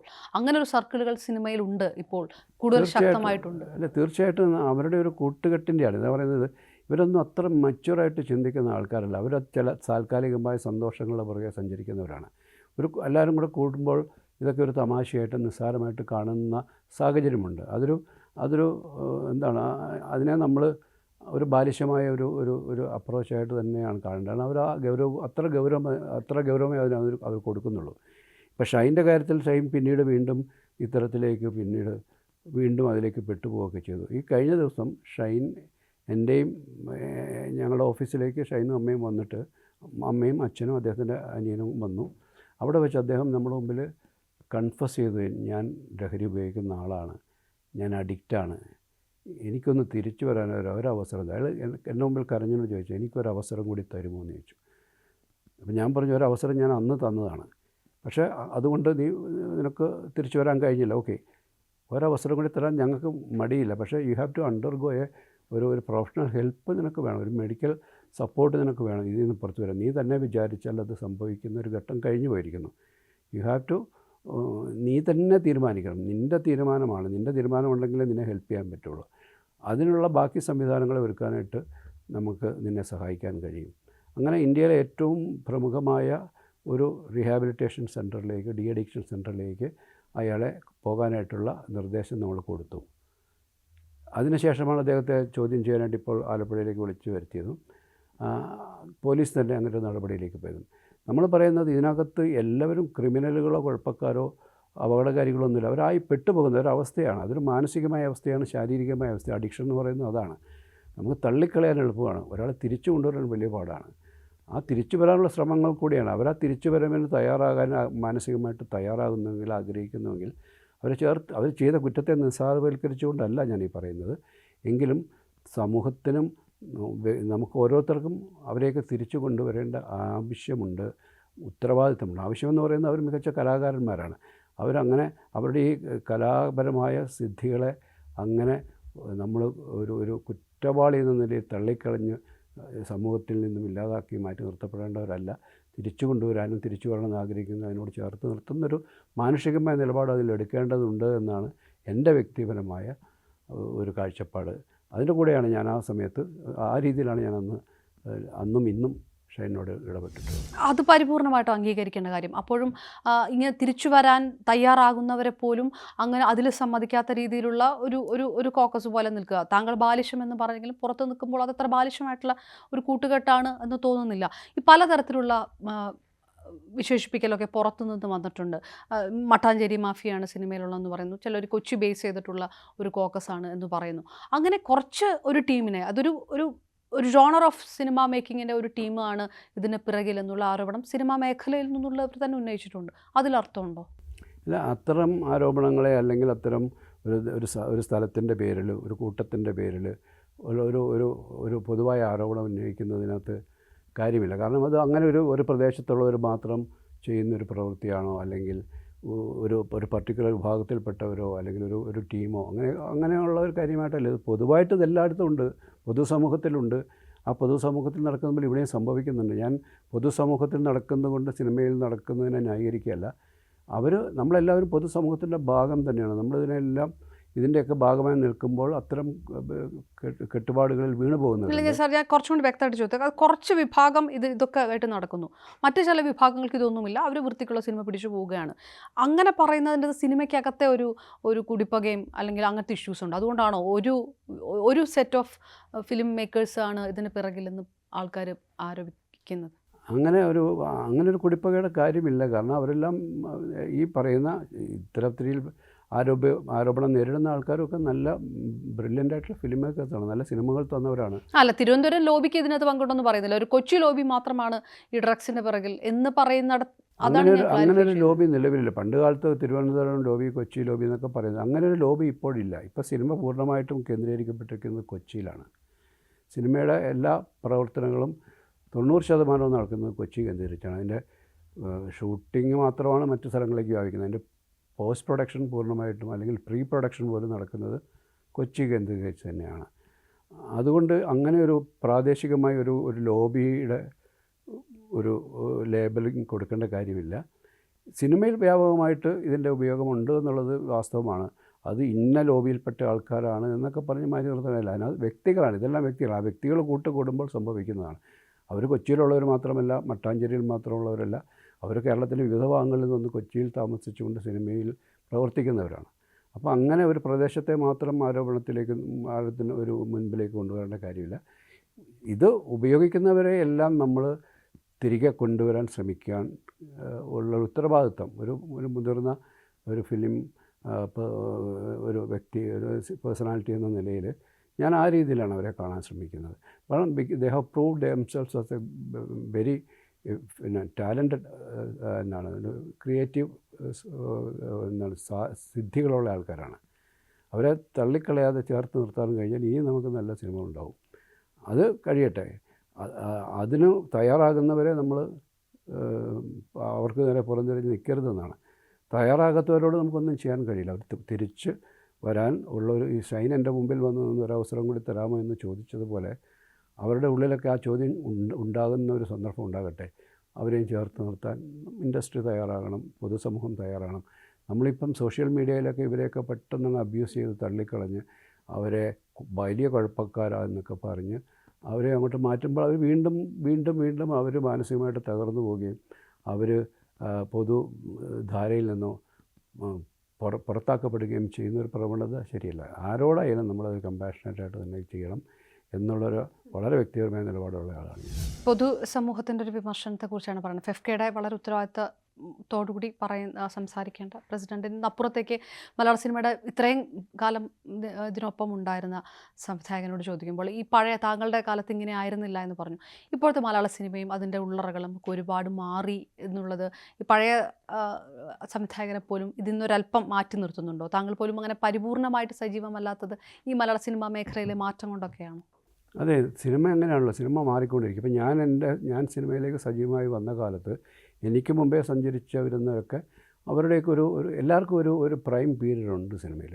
നമ്മുടെ ഏറ്റവും മികവുറ്റൊരു കാലഘട്ടത്തിലൂടെ എല്ലാവരും കടന്നു പോവുകയും അത് പ്രകൃതി നിയമമാണ്. നമ്മൾ മാത്രമാണ് ഇവിടെ നിലനിൽക്കേണ്ടത്. നമ്മൾക്ക് ശേഷം പ്രളയം എന്നുള്ള ചിന്തിക്കുന്നൊരു നിലപാടല്ല. നമ്മളെക്കാളും മികവുള്ള കഴിവുള്ള ആൾക്കാർ വീണ്ടും വന്നുകൊണ്ടിരിക്കും. മാറ്റങ്ങൾ സംഭവിച്ചുകൊണ്ടിരിക്കും. അത് കണ്ടൻറ്റിൻ്റെ കാര്യത്തിലായാലും അല്ലെങ്കിൽ ടെക്നോളജിയുടെ കാര്യത്തിലൊക്കെ ആ മാറ്റങ്ങൾ സംഭവിക്കുന്നുണ്ട്. ആ മാറ്റങ്ങളുടെ ഒപ്പം സഞ്ചരിക്കാൻ കഴിയുന്നവർക്ക് ഒരു പരിധിവരെയും ഇതിനെ സർവൈവ് ചെയ്യാൻ കഴിയും. പിന്നെ നമുക്കറിയാം ടെക്നോളജിക്കലായിട്ട് മാറ്റം സംഭവിച്ചുകൊണ്ട് പിന്തള്ളപ്പെട്ടു പോയ ഒരുപാട് ടെക്നീഷ്യന്മാരുണ്ട്. ഇപ്പോൾ എഡിറ്റിംഗ് മേഖലയിൽ ഒരു ഡിജിറ്റൽ ഒരു മാറ്റം സംഭവിച്ചപ്പോൾ അതിനോട് കോപ്പപ്പ് ചെയ്യാൻ പറ്റാതെ ഒരുപാട് എഡിറ്റർമാർ ആ ഒരു പുതിയ ടെക്നോളജിയെ ഉൾക്കൊള്ളാൻ കഴിയാതെ പിന്തള്ളപ്പെട്ടു പോയവരുണ്ട്. അത്തരത്തിൽ പല മാറ്റങ്ങളും സിനിമയിൽ ഉണ്ടാകുന്നതിനൊപ്പം തന്നെ ഈ കണ്ടൻറ്റിനകത്തും വരുന്ന പുതിയ മാറ്റങ്ങളുണ്ട്. ഇപ്പം ഞാൻ ജീവിച്ച കാലഘട്ടത്തിലോ ഞാൻ ജീവിച്ച സാഹചര്യങ്ങളിലോ വളർന്നു വന്നവരല്ല ഇപ്പോഴുള്ളവർ. ഇവരൊക്കെ നമ്മളീ പറയുന്നത് 2K അല്ലെങ്കിൽ Z ജനറേഷൻ എന്നൊക്കെ പറയുന്ന പോലെയുള്ള അവരുടെ ജീവിതാനുഭവങ്ങളിൽ നിന്ന് അവരുണ്ടാക്കുന്ന സിനിമകളാണ് ഇപ്പം നമ്മുടെ മുമ്പിലേക്ക് എത്തുന്നത്. അവർ മോശം സിനിമകൾ എടുക്കുന്നത് അവരുടെ ജീവിതാനുഭവങ്ങളിൽ നിന്ന് അവരുണ്ട്. അപ്പം ഞാൻ എടുത്ത സിനിമകളെന്ന് പറയുന്നത് ഞാൻ കുറച്ചും കൂടെ ഒരു കൂട്ടുകുടുംബത്തിൻ്റെ അവസ്ഥകളെ കണ്ടവരാണ്, അല്ലെങ്കിൽ ഒരു ഫാമിലി ബോണ്ടിങ് ഉള്ളൊരു കുടുംബത്തിൻ്റെ പശ്ചാത്തലത്തിൽ നിന്ന് വന്ന ആളെയുണ്ട്. എനിക്ക് അത്തരം ഇമോഷനുകളെ ഹാൻഡിൽ ചെയ്യാൻ അറിയാം. എനിക്കറിയാവുന്ന കാര്യങ്ങളാണ് ഞാൻ ഏറ്റവും നന്നായിട്ട് ചെയ്തിട്ടുള്ളത്. ഈ കുട്ടികൾ അവർക്കറിയാവുന്ന കാര്യങ്ങളെ അവരുടെ പെർസ്പെക്റ്റീവിൽ നമ്മുടെ മുമ്പിലേക്ക് എത്തിക്കണം. അതിനെ നമ്മൾ നിഷേധിക്കേണ്ട കാര്യമില്ല. അത് ഏറ്റവും മികവോടെ ചെയ്യാൻ കഴിവുള്ളവർ ഒരുപാട് പേരുണ്ട് ഇവിടെ. നമ്മളെ അമ്പരപ്പിക്കുന്ന സിനിമകൾ ഈ കാലങ്ങളിൽ സംഭവിക്കുന്നില്ലേ? അതൊക്കെ നമ്മൾ കാണുന്നുണ്ട്, അത് അപ്രീഷിയേറ്റ് ചെയ്യുന്നുണ്ട്. നമുക്കും അത്തരം സിനിമകൾ ചെയ്യാനുള്ള ഊർജ്ജം തരുന്നത് ഒരുപക്ഷേ ഇപ്പോൾ പുതിയ ആൾക്കാരായിരിക്കാം. അതിൻ്റെ കൂടെ സഞ്ചരിക്കാൻ ആഗ്രഹിക്കുന്നവരാണ് ഞങ്ങളൊക്കെ. അപ്പോഴും കാലത്തിന് മുൻപേ സഞ്ചരിച്ച സംവിധായകരിൽ ഒരാൾ സിബി മലയിലാണെന്ന് പറയാറുണ്ട്. ഈ കാൽനൂറ്റാണ്ടിന് മുമ്പ് ഇറങ്ങിയ ദേവദൂതൻ രണ്ടാമത് എത്തിയപ്പോൾ അതൊക്കെ അന്ന് ഒരു പക്ഷേ അത് ഒരു ബോക്സ് ഓഫീസ് വിജയമായില്ല. പക്ഷേ ഒരുപാട് അത് പ്രശംസിക്കപ്പെട്ടു. അതിപ്പോൾ ആണ് ഇറങ്ങിയിരുന്നെങ്കിൽ ഒരു പക്ഷേ അത് മാറിയായിരുന്നു അതിൻ്റെ ബോക്സ് ഓഫീസ് തലവര എന്നൊക്കെ പറയുന്നവരുണ്ട്. എന്തുകൊണ്ടായിരിക്കും ആ പടം അന്ന് പരാജയപ്പെട്ടിട്ടുണ്ടാവും? അതൊരു പക്ഷേ ഇന്നത്തെ കാലത്തിലേക്ക് അഡ്രസ്സ് ചെയ്തിട്ടുള്ളതാണോ? ഒരല്പം നേരത്തെ ആണ് ആ പടം വന്നത് എന്ന് തോന്നിയിട്ടുണ്ടോ? തീർച്ചയായിട്ടും അങ്ങനെ തന്നെയാണ്. കാരണം ഈ 2000 ഇറങ്ങേണ്ട സിനിമ 1983 ചിന്തിച്ചു എന്നുള്ളതാണ് യാഥാർത്ഥ്യം. എൻ്റെ ആദ്യത്തെ സിനിമയായിട്ട് 1983 ഞാൻ എഴുതിയ കഥയാണത്. ഞാനല്ല, രഘുനാഥ് പരേരയും ഞാനും ചേർന്ന് എഴുതിയ കഥയാണത്. അന്നത് ഇറങ്ങിയിരുന്നെങ്കിൽ എത്രമാത്രം കാലത്തിന് മുമ്പേ പിറന്ന സിനിമയാണ്. അന്ന് അതെങ്ങനെയാണ് അന്നത്തെ ഓഡിയൻസ് സ്വീകരിക്കുക എന്ന് നമുക്കറിയില്ല. പക്ഷേ 2000 അത് തിരസ്കരിക്കപ്പെട്ടു. പക്ഷേ അതിന് ശേഷം ജനിച്ചൊരു തലമുറ ആ സിനിമയെ തിയേറ്ററുകളിൽ ആഘോഷിച്ചു എന്ന് പറയുന്നത് വലിയ സന്തോഷം തരുന്നത്. എൻ്റെ ആ സിനിമ കൊണ്ട് എനിക്ക് വ്യക്തിപരമായി ഉണ്ടായ എല്ലാ ഖേദങ്ങളെയും മറികടക്കുന്ന സന്തോഷത്തിലേക്ക് എന്നെ കൊണ്ട് എത്തിച്ചൊരു അനുഭവമായിരുന്നു അത്. അതേപോലെ തന്നെ ദശരഥവും ഒരുപാട് മുൻപ് വന്ന അന്ന് ഈ സരോഗസിയൊന്നും കേൾക്കാത്ത കാലത്തൊക്കെ വന്ന പടം, അതിൻ്റെ ഒരു രണ്ടാം ഭാഗം എന്നൊക്കെ വിചാരിച്ചിരുന്നു. പക്ഷേ മോഹൻലാലൊക്കെ ഒന്ന് റീച്ചബിൾ അല്ല ഇപ്പം എന്നൊക്കെ ഏതോ അഭിമുഖത്തിലൊക്കെ അന്ന് പറഞ്ഞിരുന്നു. അങ്ങനെയൊക്കെ സൂപ്പർ താരങ്ങൾ സിബി മലയിൽ എന്ന സംവിധായകങ്ങളിൽ നിന്നൊക്കെ ഒരുപാട് മാറിപ്പോയോ? അത്രയൊക്കെ മാറ്റങ്ങൾ സംഭവിച്ചോ? ഇല്ല, ഞങ്ങൾ തമ്മിലുള്ള സൗഹൃദങ്ങൾക്കൊന്നും കുറവൊന്നും സംഭവിച്ചിട്ടില്ല. അത്യാവശ്യം ഞങ്ങൾ തമ്മിൽ കമ്മ്യൂണിക്കേഷൻ എല്ലാവരുമായിട്ടും നടക്കുന്നുണ്ട്. ഒരുപക്ഷേ പർട്ടിക്കുലറായിട്ടുള്ള ആ പ്രോജക്റ്റ് അദ്ദേഹത്തിന് ചിലപ്പോൾ ഡൈജസ്റ്റായി കാണത്തില്ല. എനിക്കതിൽ കോൺഫിഡൻസ് ഉണ്ടായിരുന്നു. അത് പൂർണ്ണമായിട്ട് എനിക്ക് അദ്ദേഹത്തോട് കമ്മ്യൂണിക്കേറ്റ് ചെയ്യാനുള്ളൊരു അവസരം ഉണ്ടായില്ല എന്നുള്ളതാണ്. ഒരുപക്ഷേ അത് അദ്ദേഹം പൂർണ്ണമായും കേട്ടിരുന്നെങ്കിൽ ചിലപ്പോൾ അത് സ്വീകരിക്കുകയും ചെയ്യുമായിരുന്നു എന്നാണ് ഞാൻ വിശ്വസിക്കുന്നത് ഇപ്പോഴും. പക്ഷേ ഇനി അതിനുള്ള സാധ്യതയില്ല എന്നുള്ളത്, അതിനകത്ത് നമ്മളുടെ ആ വേണുചേട്ടനെ പോലെയുള്ളവരൊക്കെ ഇന്ന് ഇല്ലാതായി തീർന്നതോടുകൂടി അതിൻ്റെ ഒരു സാധ്യത തീർച്ചയായിട്ടും അത് വളരെ കുറഞ്ഞിരിക്കുന്ന സാധ്യത. പക്ഷേ എനിക്ക് തോന്നുന്നത് ഇവർക്കൊക്കെ നമ്മളെ മാറ്റി നിർത്തിക്കൊണ്ട് അവരുടെ കഴിഞ്ഞകാല സിനിമകളെ മറന്നുകൊണ്ടൊന്നും മുന്നോട്ട് പോകുന്നവരല്ല അവർ. അങ്ങനെ മറന്ന് നിൽക്കുന്നവരല്ല. സാഹചര്യങ്ങൾ ഒത്തുവരണം, മാറ്റങ്ങൾക്കൊപ്പം സഞ്ചരിക്കുന്നു. ഇപ്പോൾ പുതിയ സിനിമകളൊക്കെ വരുന്നു, പുതിയ സംവിധായകർ വരുന്നു, അവരും നല്ല സിനിമകൾ അവർക്ക് സമ്മാനിക്കുന്നുണ്ടെങ്കിൽ അതിൻ്റെ കൂടെയും അവർ സഞ്ചരിക്കുമല്ലോ തീർച്ചയായിട്ടും. മമ്മൂട്ടിക്കോ മോഹൻലാലിനോ ഒരിക്കലും അവരുടെ പഴയ സിനിമകളെ മാറ്റി നിർത്തിക്കൊണ്ട് മുന്നോട്ട് പോകാൻ കഴിയില്ല. ഒരുപാട് നല്ല കഥാപാത്രങ്ങൾ കൊടുത്തിട്ടുള്ള ഒരാളാണ് താങ്കൾ. ഇത്ര കാലം ഇങ്ങനെ 2 പേർ സൂപ്പർ താരങ്ങളായ ഒരു ഇൻഡസ്ട്രിയിൽ നിൽക്കുക എന്ന് പറയുന്നത് ഭയങ്കര അത്ഭുതപ്പെടുത്തുന്ന ഒരു കാര്യമാണ്. എങ്ങനെയാണ് ഈ 2 പേരെയും വളരെ ചുരുക്കം വാക്കുകളിൽ? ഇത് അപൂർവമായ ഒരു സാഹചര്യം ആണ്. നമ്മൾ കണ്ടിട്ടില്ല ഇതിനു മുമ്പ്. ഇതിനു മുമ്പുണ്ടായിരുന്ന നമ്മളുടെ സൂപ്പർ താരങ്ങളെന്ന് പറയുന്ന സത്യൻ മാസ്റ്ററായാലും നസീർ സാറായാലും ഒക്കെയും ഇതുപോലെ ഇത്രത്തോളം ഹൈപ്പ് ഉണ്ടായിരുന്നില്ല എന്നുള്ളത് മറ്റു ഭാഷകളിലുമില്ല. ഇവിടെ ഈ 2 പേര് 40-ലേറെ വർഷങ്ങൾ, 45 വർഷങ്ങളോളമായിട്ട് അവർ നിലനിൽക്കുകയാണ്. മോഹൻലാൽ 80-ലാണ് ഏറ്റവും അദ്ദേഹത്തിൻ്റെ രണ്ടാമത്തെ സിനിമ, പക്ഷേ ഏറ്റവും കൂടുതൽ ആഘോഷിക്കപ്പെട്ട മഞ്ഞിൽ പിരിഞ്ഞുമ്പോഴുള്ള സംഭവിക്കുന്നത്. മമ്മൂട്ടിയും അതിന് തൊട്ട് മുമ്പ് 70-78-ലൊക്കെയാണ് മമ്മൂട്ടിയും വരുന്നത്. അപ്പോൾ ഇത്ര കാലം ഈ 2 പേരും അജയ്യരായിട്ട് ആ സ്ഥാനത്ത് നിലനിൽക്കുന്നു എന്നുള്ളത് തീർച്ചയായിട്ടും അവരുടെ കഴിവ് തന്നെയാണ് അതിൻ്റെ പ്രധാനം. അവർക്ക് അത്തരത്തിലുള്ളൊരു സൂപ്പർ സ്റ്റാർഡത്തിലേക്ക് അവരെ കൊണ്ടെത്തിച്ചത് അത് വെറുതെ ഒന്നും കിട്ടിയതല്ല. അവരുടെ പരിശ്രമമുണ്ട്, അവരുടെ കമ്മിറ്റ്മെൻ്റ് ഉണ്ട്, അവരുടെ ടാലൻ്റ് ഉണ്ട്. ഇതെല്ലാം ചേർത്ത് വെച്ചിട്ടാണ്. അതുകൊണ്ട് തന്നെ എനിക്കറിയാം, മോഹൻലാൽ കിരീടം എന്ന എൻ്റെ സിനിമ ചെയ്യുമ്പോൾ അദ്ദേഹത്തിന് 29 വയസ്സാണ്. ഇന്ന് ഏത് 29 വയസ്സുകാരൻ ആ നിലയിലുള്ളൊരു ക്യാരക്ടറിനെ ഹോൾഡ് ചെയ്യാൻ കഴിവുള്ളതായിട്ട് നമ്മുടെ മുമ്പിലുണ്ട്. നമ്മുടെ മുമ്പിൽ നല്ല അഭിനേതാക്കളുണ്ട്. ഇപ്പം ഭഗതുണ്ട്, ആസിഫുണ്ട്, ഇവരൊക്കെ പക്ഷേ അവരൊക്കെ ഇത്രയും ബ്രില്യൻ്റായിട്ടുള്ള ഇത്രയും പവർഫുള്ളായിട്ടുള്ള ക്യാരക്ടേഴ്സിനെ ഹോൾഡ് ചെയ്തതൊന്നും ആ പ്രായത്തിലല്ല. അവർ ചെയ്യുന്നുണ്ട്, നല്ല കഥാപാത്രങ്ങൾ ചെയ്യുന്നു. പക്ഷേ അത്രയും 29 വയസ്സെന്നുള്ളത് നമ്മളെ സംബന്ധിച്ചിടത്തോളം ഒരു ചെറിയ പ്രായമാണ് ഒരു മനുഷ്യൻ്റെ. ആ 29ാമത്തെ വയസ്സിൽ കിരീടം ചെയ്യുന്നു. തൊട്ട് 3 മാസം കഴിയുമ്പോൾ അതിനേക്കാളും വലിയ കോൺട്രാസ്റ്റ് ആയിട്ടുള്ള ഒരു ക്യാരക്ടറിലേക്ക് പോവുകയാണ് ദശരഥം. 3 മാസം കൊണ്ട് എൻ്റെ കൂടെ തന്നെ അദ്ദേഹം 2 സിനിമകൾ, 2 ധ്രുവങ്ങളിൽ നിൽക്കുന്ന 2 കഥാപാത്രങ്ങളെയാണ് നമ്മൾ മുമ്പിൽ തരുന്നത്. അടുത്ത വർഷം എൻ്റെ കൂടെ തന്നെ ഭരതം ചെയ്യുന്നു, സതയം ചെയ്യുന്നു എന്ന് പറയുന്ന പോലെ അത്രമാത്രം ഒരു ടാലൻറ്റിനെ ആ ഒരു യങ് ഏജിൽ നമ്മുടെ മുമ്പിൽ പ്രദർശിപ്പിച്ച ആളാണ്. ഇന്നും അദ്ദേഹം നിൽക്കുന്നു. ഇപ്പോൾ ഏറ്റവും പുതിയ ഇറങ്ങിയ സിനിമയും മോഹൻലാൽ എന്ന് പറയുന്ന ആളെ നമുക്ക് നഷ്ടപ്പെട്ടിട്ടില്ല എന്ന് തെളിയിക്കുന്നു എന്നാണ് അദ്ദേഹത്തിൻ്റെ സിനിമ കൊണ്ടിറങ്ങുന്നത് പ്രേക്ഷകർ പറയുന്നത്. അപ്പോൾ പ്രേക്ഷകർ ആഗ്രഹിക്കുന്ന സിനിമകൾ ചെയ്തുകൊണ്ട് അദ്ദേഹം ഇനിയും ഇവിടെ തുടരും. അദ്ദേഹം ഇവിടെ തന്നെ ഇനിയും നിൽക്കണം. ഒപ്പം മമ്മൂട്ടിയെ സംബന്ധിച്ചോളം എത്ര കാലമായി മമ്മൂട്ടിയും ഇതേപോലെ തന്നെ വരികയും രണ്ടുപേരും രണ്ട് ശ്രേണിയിൽപ്പെട്ട അഭിനയ ശൈലി ഉള്ളവരാണെങ്കിൽ പോലും രണ്ടുപേരും അവരുടേതായ കൃത്യമായ സ്ഥാനത്തെ ഉറപ്പിച്ചു കൊണ്ടുപോവുകയാണ്. മമ്മൂട്ടി കഴിഞ്ഞ 5-6 വർഷങ്ങളായിട്ട് നമ്മളെ ഞെട്ടിപ്പിക്കുന്ന രീതിയിലുള്ള കഥാപാത്രങ്ങളെ ചെയ്തുകൊണ്ട് അദ്ദേഹം തിരഞ്ഞെടുക്കുന്ന കഥാപാത്രങ്ങൾ ഒക്കെയും എത്ര വിഭിന്നമാണ് അല്ലേ. അദ്ദേഹത്തിൻ്റെ ആ ഒരു തിരഞ്ഞെടുപ്പ് ഒരു കഥാപാത്രത്തെ, കഥയെ, സംവിധായകനെ ഒക്കെ തിരഞ്ഞെടുക്കാനുള്ള അദ്ദേഹത്തിൻ്റെ ഒരു അവധാനത ഭയങ്കരമാണ്. നമുക്കത് അങ്ങനെ അതിൻ്റെ പിറകെ നടക്കുന്ന, സിനിമയുടെ മാത്രം പിറകെ നടക്കുന്ന ഒരു വിനോദം വേറെ ഇല്ല തന്നെ.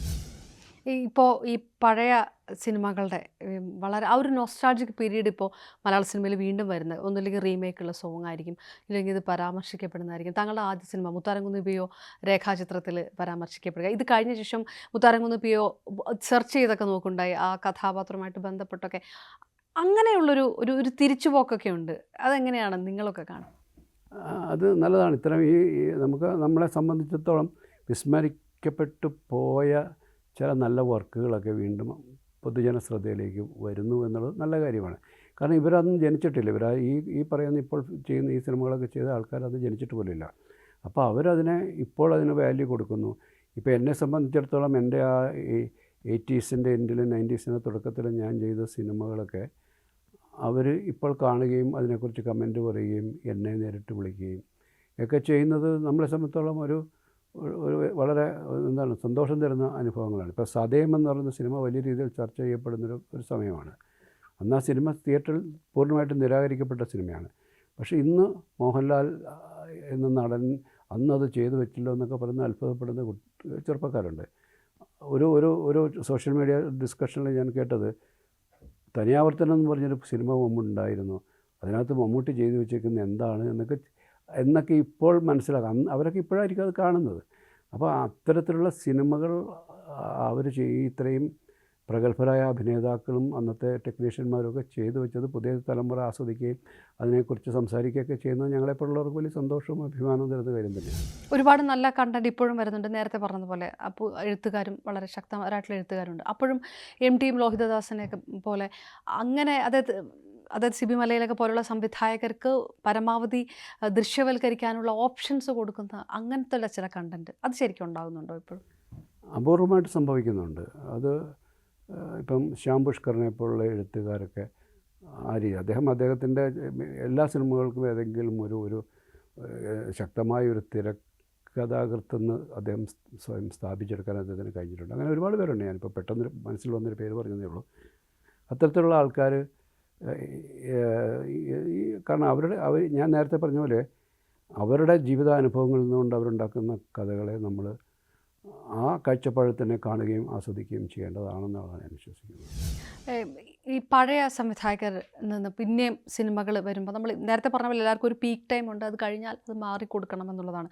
അപ്പോഴും പുതിയ ജനറേഷൻ്റെ ആ ഒരു ടേസ്റ്റിനെ മനസ്സിലാക്കാൻ സാധിക്കുന്നില്ല, അത് അംഗീകരിക്കാൻ പറ്റുന്നില്ല. അതുകൊണ്ടാണ് പഴയ ടെക്നീഷ്യൻസിന് മാറി നിൽക്കേണ്ടി വരുന്നത്. അങ്ങനെ ഒരു വിഷയം വരാറുണ്ട്. പല സംവിധായകനും വീണ്ടും സിനിമകളായിട്ട് വരുമ്പോൾ അത് ക്ലിക്കാവാത്തത് അവർ ആ ഓഡിയൻസിനെ മറന്നു പോയിരിക്കുന്നു. ഇപ്പോഴത്തെ പറഞ്ഞ പോലെ ജെൻസി ആണെങ്കിലും 2K ആണെങ്കിലും അങ്ങനെ പറഞ്ഞ് കേൾക്കാറുണ്ട്. അങ്ങനെ തോന്നുന്നുണ്ടോ? ഇതിന് ഒരു ഉദാഹരണം ഞാൻ പറയുന്നത് 2010 ഞാൻ ചെയ്തൊരു സിനിമയുണ്ട്, അപൂർവരാഗം എന്ന് പറയുന്നത്. അത് എനിക്ക് തോന്നുന്നു ഈ പറയുന്ന ന്യൂ ജനറേഷൻ സിനിമകളുടെ തുടക്കകാലത്ത് സംഭവിച്ച ആദ്യകാലത്തിൽ വന്ന സിനിമകളൊന്നാണ്. അത് പുതിയ കാലത്തെ ചെറുപ്പക്കാരുടെ കഥയാണ് പറയുന്നത്. പുതിയ കാലത്തെ പ്രണയത്തിൻ്റെ കഥയാണ് പറയുന്നത്. പ്രണയത്തിലെ ചതിക്കുഴികളെക്കുറിച്ചാണ് പറയുന്നത്. അവരുടെ ആ ഒരു വൈബിൽ നിന്നുകൊണ്ട് ചെയ്ത സിനിമയാണ്. അപ്പം അതിനെ മനസ്സിലാക്കിക്കൊണ്ട് ചെയ്യാൻ നമുക്ക് സാധിക്കുന്നുവെങ്കിൽ അത് സ്വീകരിക്കപ്പെടുകയും ആസ്വദിക്കപ്പെടുകയും ചെയ്യും. ആ സിനിമ തിയേറ്ററിൽ ഈ പറയുന്നത് പോലെ അങ്ങനെ വലിയ ഓളം സൃഷ്ടിച്ച സിനിമയൊന്നുമല്ല. പക്ഷേ വീണ്ടും വീണ്ടും അതിനെക്കുറിച്ച് ആൾക്കാർ ചർച്ച ചെയ്യുന്ന ഒരു സമയത്തേക്ക് വീണ്ടും അത് എത്തിയിരിക്കുന്നു.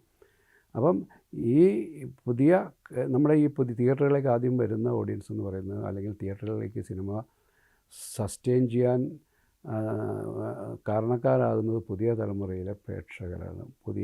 ഒരു 30 വയസ്സിന് താഴെയുള്ള ചെറുപ്പക്കാരാണ് ആദ്യ ദിവസങ്ങൾ തിയേറ്ററുകളിലെത്തി ആ സിനിമയെ ആസ്വദിക്കുകയോ വിലയിരുത്തുകയോ തിരസ്കരിക്കുകയോ സ്വീകരിക്കുകയോ ഒക്കെ ചെയ്യുന്നത് അവരുടെ അഭിപ്രായങ്ങളിൽ നിന്നാണ്. കാരണം സോഷ്യൽ മീഡിയയിൽ അത്രയും വ്യാപകമായിട്ടൊരു സിനിമ ഇറങ്ങി ഇൻ്റർവെൽ ആകുമ്പോൾ തന്നെ ആ സിനിമയെക്കുറിച്ച് അഭിപ്രായങ്ങൾ പ്രചരിക്കുന്നത് ഗുണവും ദോഷവും സംഭവിക്കുന്നുണ്ട്. കൂടുതലും ദോഷമാണ് സംഭവിക്കുന്നത്. ആ സിനിമ ആസ്വദിക്കപ്പെടാൻ മറ്റുള്ളവർക്ക് ആ സിനിമ ഒരുപക്ഷെ ആസ്വദിക്കപ്പെടാൻ സാധ്യതയുള്ള ഒരു പ്രേക്ഷകർ തിയേറ്ററിലേക്ക് എത്തുന്നതിന് മുമ്പ് ആ സിനിമയെക്കുറിച്ചുള്ളൊരു നെഗറ്റീവ് ഒരു റിവ്യൂസ് വരുമ്പോൾ പലരും നിശ്ചയിച്ചവർ കാണണ്ടാന്ന് തീരുമാനിക്കുകയും അല്ലെങ്കിൽ ആ രീതിയിൽ അത് ഒരു ജനശ്രദ്ധയിലേക്ക് വരാനുള്ള സാഹചര്യം ഇല്ലാതായി തീരുകയും ചെയ്യുന്നുണ്ട്. ചില സമയത്ത് അത് വളരെ പോസിറ്റീവായിട്ട് വർക്ക് ചെയ്യുന്നുണ്ട്. ഒരു കാലത്ത് ദന്തഗോപുരങ്ങളിൽ മാത്രം ഇരിക്കുകയായിരുന്നു സിനിമാക്കാർ എന്ന് പറയുന്നത്. ഇപ്പോൾ എന്ന് വെച്ചാൽ ഡെയിലി മോണിറ്ററിങ്ങും സ്ക്രൂട്ടനിയും ഉണ്ട്. അതിപ്പോൾ മാധ്യമപ്രവർത്തകർക്കാണെങ്കിലും രാഷ്ട്രീയക്കാർക്കാണെങ്കിലും ഒക്കെ ഉണ്ട്. സിനിമാക്കാരെ സംബന്ധിച്ചിടത്തോളം ഈ വെള്ളിത്തിരയിൽ വലിയ പഞ്ച് ഡയലോഗുകൾ പറയും, പുറത്ത് ഭീരുക്കളാണെങ്കിൽ അത് ജനങ്ങൾ തന്നെ പരിഹസിക്കുകയും ഡയറക്റ്റായിട്ട് പരിഹസിക്കുകയും ചെയ്യുന്ന വിഷയം. മലയാള സിനിമയാണെങ്കിൽ ഒരുപാട് വിഷയങ്ങളിലൂടെ കടന്നുപോയ കാലഘട്ടമാണ്. നടി ആക്രമിക്കപ്പെട്ട സംഭവം, തുറൻ ലഹരി വിഷയങ്ങൾ, അങ്ങനെ സൂപ്പർ താരങ്ങൾ പോലും പല വിഷയങ്ങളിൽ പരാമർശിക്കപ്പെടുന്നുണ്ട്.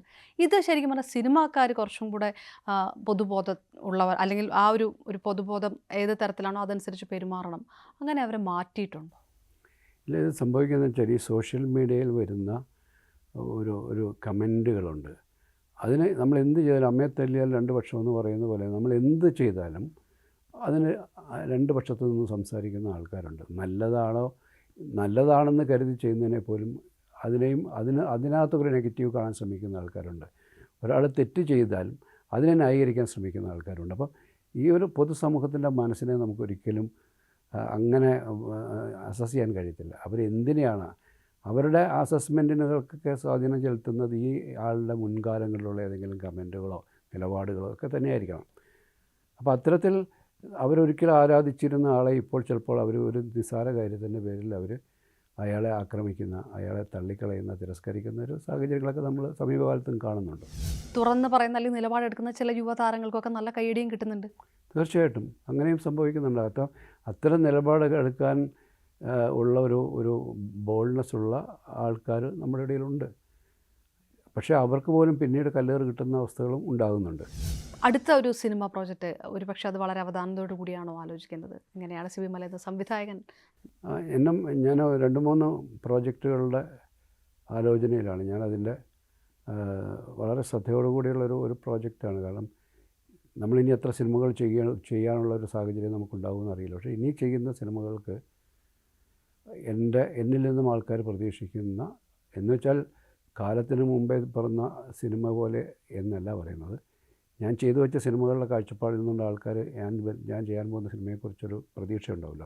ആ പ്രതീക്ഷയ്ക്ക് മുകളിൽ നിൽക്കുന്നൊരു സിനിമ ചെയ്യുക എന്നുള്ളതാണ് എൻ്റെ ഉത്തരവാദിത്വം. അതുകൊണ്ട് തന്നെയാണ് ഞാൻ വളരെ അവധാനതയോടുകൂടി തന്നെയാണ് എൻ്റെ അടുത്ത സിനിമയിലേക്ക് പോകുന്നത്.